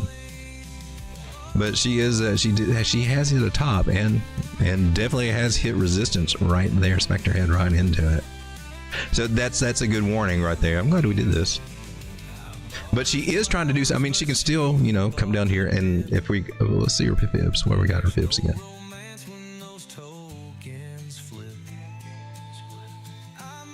Here we go from a swing low to swing high, and here's where we start getting on to these guys. So for support, I'm just a jester in her blockchain parade. While she's riding high, we got these two guys. I'm still on the weekly right here. So if the monthly is being bearish, and we might see these, but I'm really excited just to see that it's above there and the levels that it could hold there. 50 moving average on the weekly, I think that's got a good that's a good corrective place to hold. But you know, sometimes she loses after 50 moving average.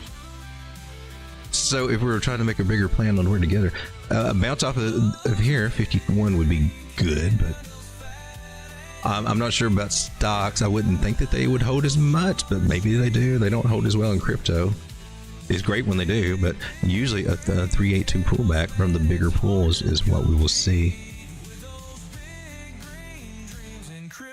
And that would be kind of, well, it's above that trend line, isn't it?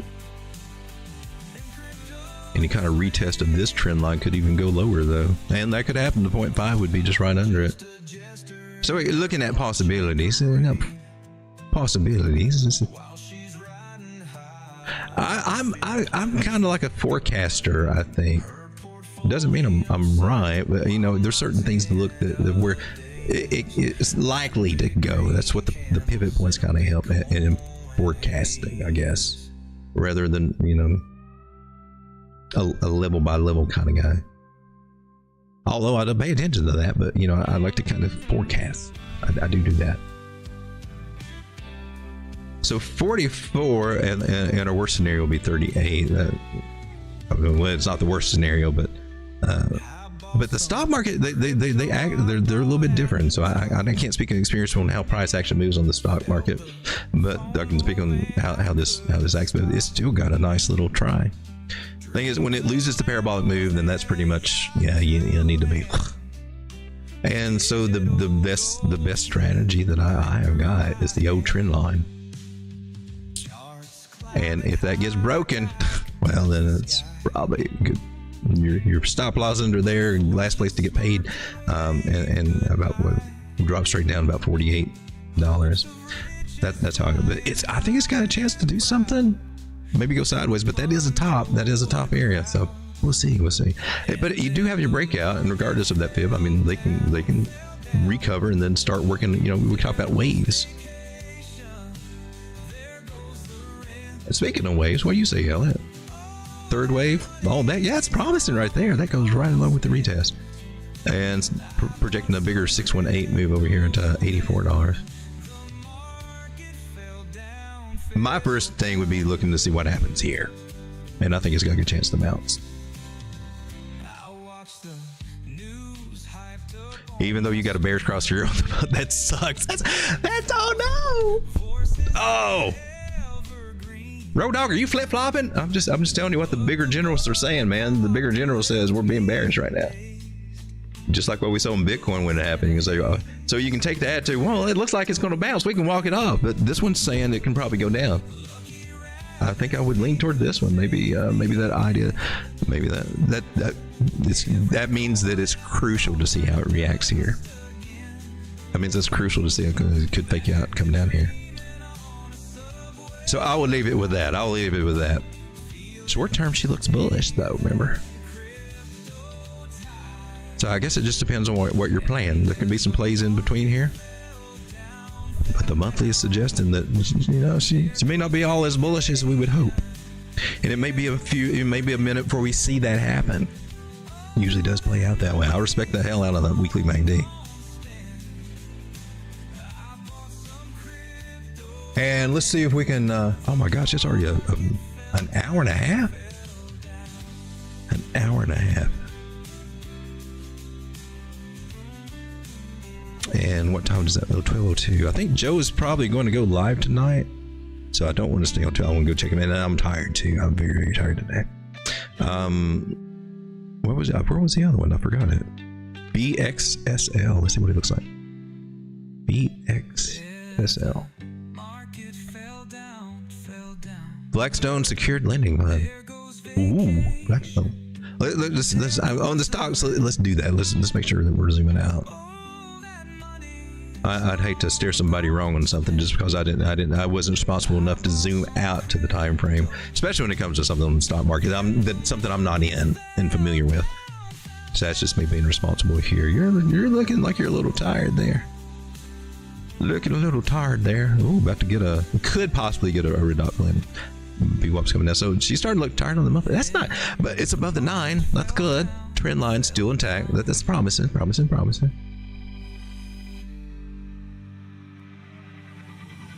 What's your monthly MAC? You didn't cross, did you? I don't think we got you on here yet. Oh, we got duck lips. Or you had duck lips a few months ago. That was cool. The weekly, here we go. What's going on with the stock market? What happened last time you crossed? Came down a little bit, then you were okay? Well, that might be all right then. The Ichimoku cloud looks good. The Ichimoku cloud says trend continue. Trend line says trend continue so far. And it looks like when you do get the weekly cross, it happens for a little bit and it starts going up. So watch this to see how things react. What do you need to keep your eye on the weekly MACD, since obviously we're on this channel, we're going to be paying more attention to weekly MACD. That's just the only thing I think it's going to save our asses more than anything. What happened? It was right before we started lightening up here, and price had already started to move up. So the weekly MACD can give us a little bit of a heads up, and hey man, maybe before the actual cross happens. So the last dark candle is when we started going up a little bit there, and then just confirming that, hey man, we're starting to turn around, just a little bit lighter candles there. That's a good sign. Here we go with let's color this one a different color, where we got a bullish cross, and here was a bullish cross. Kind of had something that I'm not counting that was artificial. What happened there? The green bullish cross. Well, that was a time when you're above the 9 moving average and you got the bullish cross on the MACD. Woo, baby, that's a good sign. Same thing over here. So I mean, we're back testing ideas. This is the strategies, people. This is the same things the bots know. Things I used to use programming my bot back in the day before I even learned TA. I did the ass backwards. And it was confusing as hell to me too. I was like, I don't understand how that works, but I'm keeping these numbers in my head and how it works. And that's how That's where this stuff comes from. I was like packing stuff in my head that I didn't really fully understand, but taking instruction from the people who did. They didn't. I guess they probably knew TA and I didn't.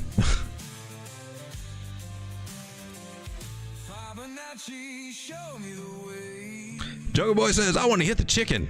We used to do that in prison. I know.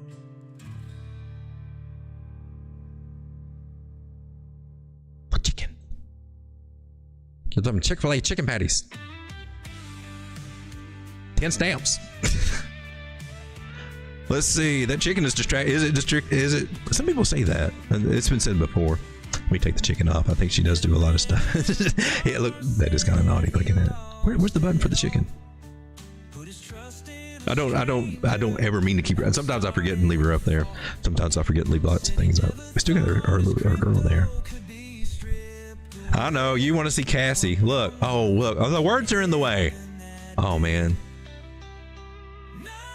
Well, let me see if I can take the words away here. Oh man, she's off a contract right now. We broke up. Me and Cassie broke up. She's not she's not my side chick anymore. She got her tattoo on my finger. Chartologist. Strega says, I live 15 minutes at a time. Well, let's come back and check out Bitcoin and see what she's doing. 23 people hanging out with me. I appreciate you. And from here, I'm going to go and chill and watch Joe if he's streaming there. So we got a little. Well, could be coming down a little bit more. They're bearish on the small time frames on Bitcoin on the 6-minute time frame. Looks like you want to roll over for real? Or sideways? I'm going to be looking at this bottom trend line about 82 short term. Let me zoom out here. We got this. We're in this channel and we're at the bottom of it. We can find support. I like this. I've zoomed out to the 1 hour, 200 moving average. We're above it on the 1 hour. That's looking good. Looks like we're going to do a little sideways here. But we lose that 200 moving average on here. Well, that's right on the trend line too. That would not be cool. It's not good to lose a 200 moving average on any time frame that you're looking at. So if you happen to be like cruising down on time frames and you happen to catch a 200 moving average being above it or testing it, that's the time frame to watch. And there might be more than one, like right here on the 36-minute, which is an oddball time frame. 36 instead of 30-minute because 360 degrees is the square, or it's in a square, it's one of those sacred geometry things. I got a 360 moving average too, so I mean which works pretty gosh darn informatively. Yeah, that seems to be we'll be headed to that 360 moving average on this particular time frame, and hope it holds. So it looks like they're having some fun with us this week with Bitcoin, ups and downs and sideways, and mostly sideways. It's not a fun, it's a chop, and it's not the best time. This is when they get to take your money. This is when they're good at taking your money. They drive you up, they get you excited in a trade, and then we chop. And they take your money back. You make the money on the moves, and you give it back in the chop. Market makers, they're good at it. Make your money on the move, get back on the chop, or a big. They like to do those big drops too, scare you to make stupid decisions. They take you all the way down to the bottom, and that's where everybody decides that they want to start shorting. How many times? I mean, I can't tell you how many times I've seen some YouTubers most of them know, but so I've seen a lot of them. Oh, it's a flag, it's a bear flag. We're at here, and they start shorting support. Start shorting support.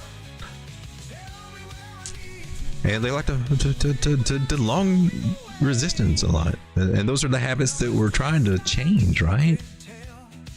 So it scares me when I see people who are out here teaching this stuff and they do that on the regular. And not that I'm a perfect player, but at least I've got a clearer understanding of the rules, I think, than some of those people that are on here on YouTube, even the ones making the big bucks. It seems like they skipped a few lessons, skipped a few pages in the brochure or something, and then decided, oh, I'll just fill it in with whatever I think goes there. We can just make up the words that go in there, and that's what I see happen a lot. So that's why I'm here to just share what I know, and it doesn't mean, if it resonates with you, take it and put it in your toolbox. That's all you should be doing anyway. If you're watching us on YouTube, but you should be out here charting along with us. If you're trying to learn all this, whoever you're following, that's how you learn. That's how you learn. You don't have to give them all that money. Good Lord, you just watch them. You watch me. I'm showing whenever it's applicable. I said that was. I checked it off. I got it. Yes. My goal today was to say the word applicable. Thank you for making my dreams come true, everybody. Thank you so much. I said it 3 times. Applicable. But you just use whatever tools in your toolbox that are applicable, and that's what I'll do too. I have no problem talking. I ain't got no secret sauce. I don't want to tell them everything. It don't work like that, folks. Guys, thanks for hanging out with me. I appreciate you. Let's go over and watch Joe, whoever wants to join me over there. And, there's not much going on in the market. Not doing much trading. Any trades I got open, I'm just waiting for targets to hit. Any plays I've got over, like I said, my biggest thing, I'm trying to take profits on the way up. I'm not trying to buy, and unless they start dropping, then I got to see what I can do there. But mostly I'm just looking to exit or not exit completely, but take profits on a lot of these altcoins if they go up. And we probably need to look at Total 3 before we leave, because most of us have a lot of altcoins, right? Total 3 sadly has broken its initial trend line, which is not horrible. That's not a bad thing. It's just a maturing trend line. If we come down to smaller time frames, it'll probably make a little bit more sense, or I can draw it out a little bit better. But you see how trend line work?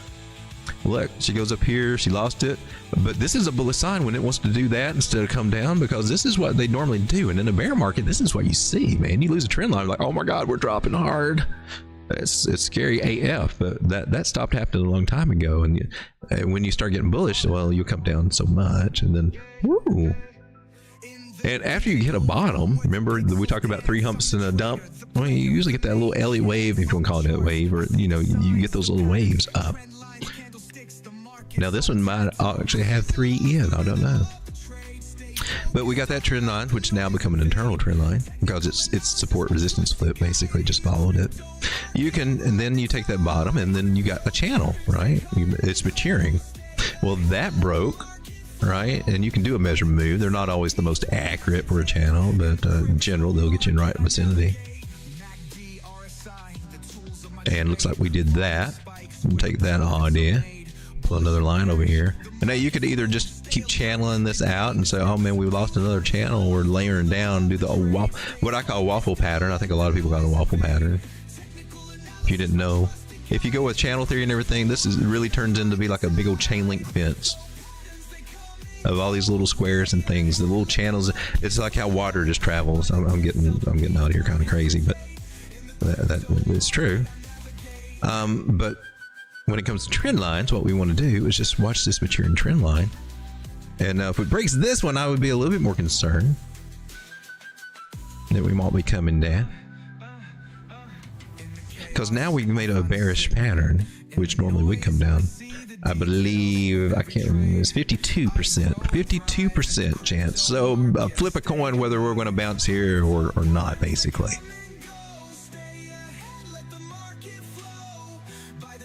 But if you go into Fib strategy, are we in total 3 market cap? So altcoins are suffering a little bit, but if we go into Fib strategy, I'll be looking for it. Right now, at this point in the market, I want to first see what happens here with these guys.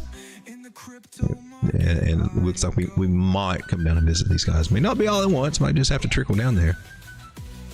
And hopefully they will hold, and we can get a higher low end, but it's too early to say. But these are areas that I wouldn't. Well, we're on the indice here, so this is kind of our navigation guide. We got to see what happens here, and if she gets bullish again, then we can hopefully take some profits on some altcoins if they go up. If they start coming down, well, that may not happen. We could look at shorting ideas or finding areas in specific altcoins to layer into. I'm just getting all kind of crazy here, guys. I see you guys trying to trickling off, so I'm getting boring for you. Thanks for hanging out with me. Appreciate you much. I'll see you tomorrow night. Good night, everybody.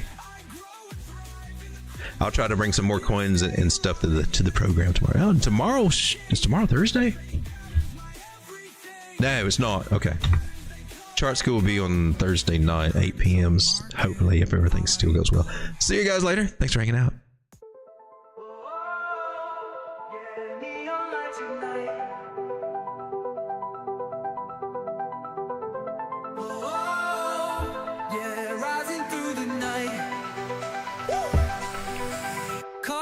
There's that turkey. Where the charts collide, dips fade away. I'm on this neon ride, sats in my veins. FOMO's electric spark, ooh yeah. Crypto's my pulse, bleeding through the dark, yeah. Gas fees flicker, whales dance in the haze. I'm stacking dreams in this digital maze. Every coin I claim lights a moonlit flame. Ooh, smooth. Bull runs my wave, I'm rewriting the game. Woo! Neon bull run lighting up the sky. Oh, I didn't see that. Through the dark, I'm flying high. Yeah, yeah. Crypto's glow won't fade my soul. Sadly, Celinda, I think you would probably be right on that. It doesn't look too happy. That's very disappointing, though. Crushes all of our hopes and dreams. There goes vacation. There goes the rent.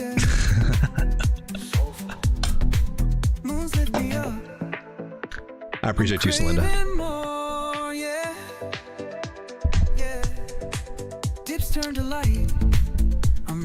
I agree. Actually, was that 92? 90? I have to look at my chart to see. But yeah, till we get that higher high, we are in danger of a lower play, or at best to come back and double bottom, or a higher low. There's all kinds of possibilities, but it's not bullish. I'm not seeing anything on the charts that are saying we're ready to rocket ship up. That's just not there. And it's sad because I would expect in 4-year cycle, we were all hoping that by this time that we would be through all this crap, and we just got more crap. We got a bigger pile of crap dumped on us. But lessons to be learned. Take them profits. That's always a lesson, isn't it? It's always the hardest thing to do. I gotta say something. My mentor that I used to have, though, in the trading group, I was like, when he got out, he got out. Of course, we didn't find out about it until after he was out, though, and I always thought that was kind of weird. I'm like, well, thanks for the head up now that I'm down. So, that was part of the trading group experience. Well, when I use the word bearish retest, that's your keyword to know when to sell. And I'm like, what the hell is that? No, now I gotta. You can't just tell me, hey, this is a good place to sell. I was like, now I got to discern the code words. Trading groups, I'm just telling you, trading groups, they get kind of weird and wild.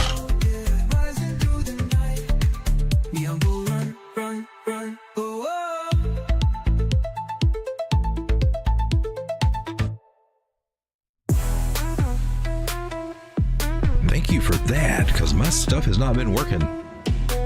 That's links to the chart room in Telegram groups, which is free. Unless you're a grifter. If you're a grifter there chilling, you won't last long. We haven't really had that. Taco Tuesday, man.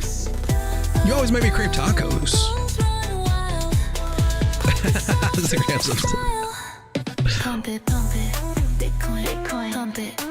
All right, good night, everybody. Let me get the dog to come out and wave, and that's my signal that I'm going. Good night, everybody.